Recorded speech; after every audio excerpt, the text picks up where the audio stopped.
Hi everyone, Dr. Pam Chenard here again from my self-isolation.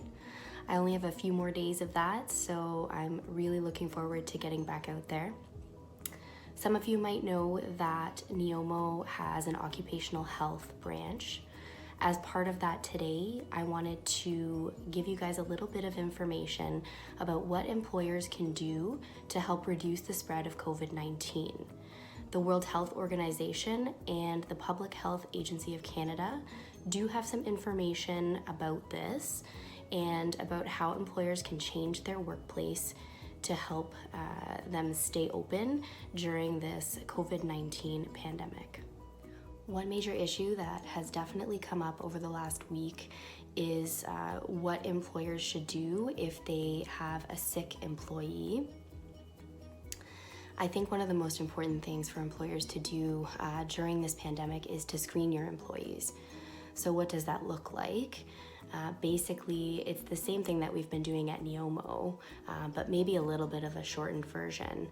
You want to ask your employees if they have any of the symptoms of COVID-19 that we hear about everywhere on the news and that we've been definitely screening our patients for at NEOMO. So those symptoms are fever, cough, or shortness of breath.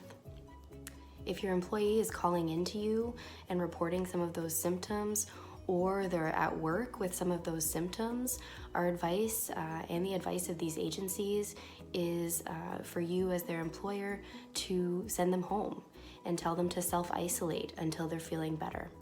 One of the recommendations for sick employees is to get them to start working from home if they can be accommodated for that. Obviously, there are positions where people have to be present at work, but if they're sick, then the safest place for them is at home and self-isolating. If you can accommodate them to work remotely from home, that is preferable, and that's definitely the message that we've been getting, and that's something that obviously we've been doing a ton at NEOMO because I've still been able to work all last week from self-isolation.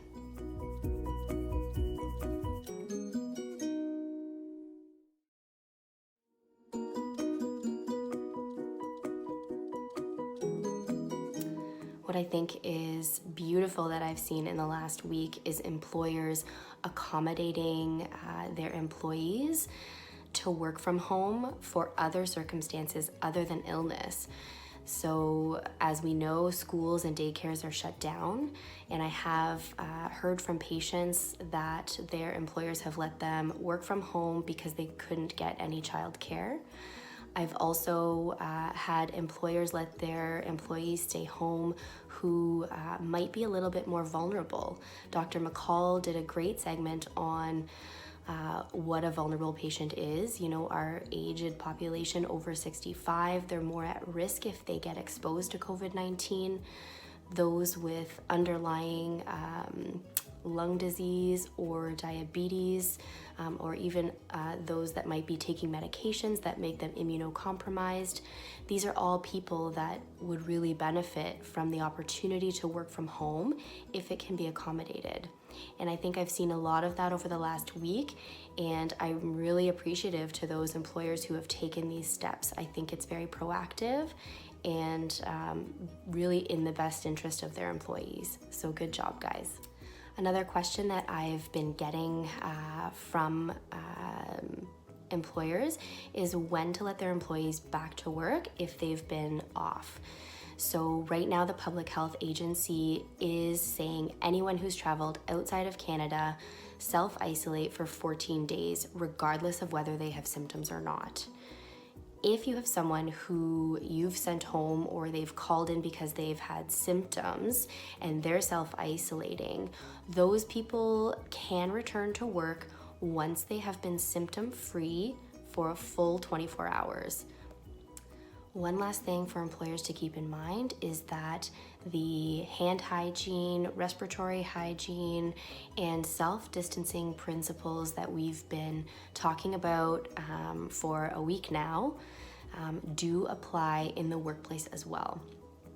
So you want to try to keep your employees 2 meters or 6 feet apart. If you can accommodate that in your workspace, it's definitely in their best interest.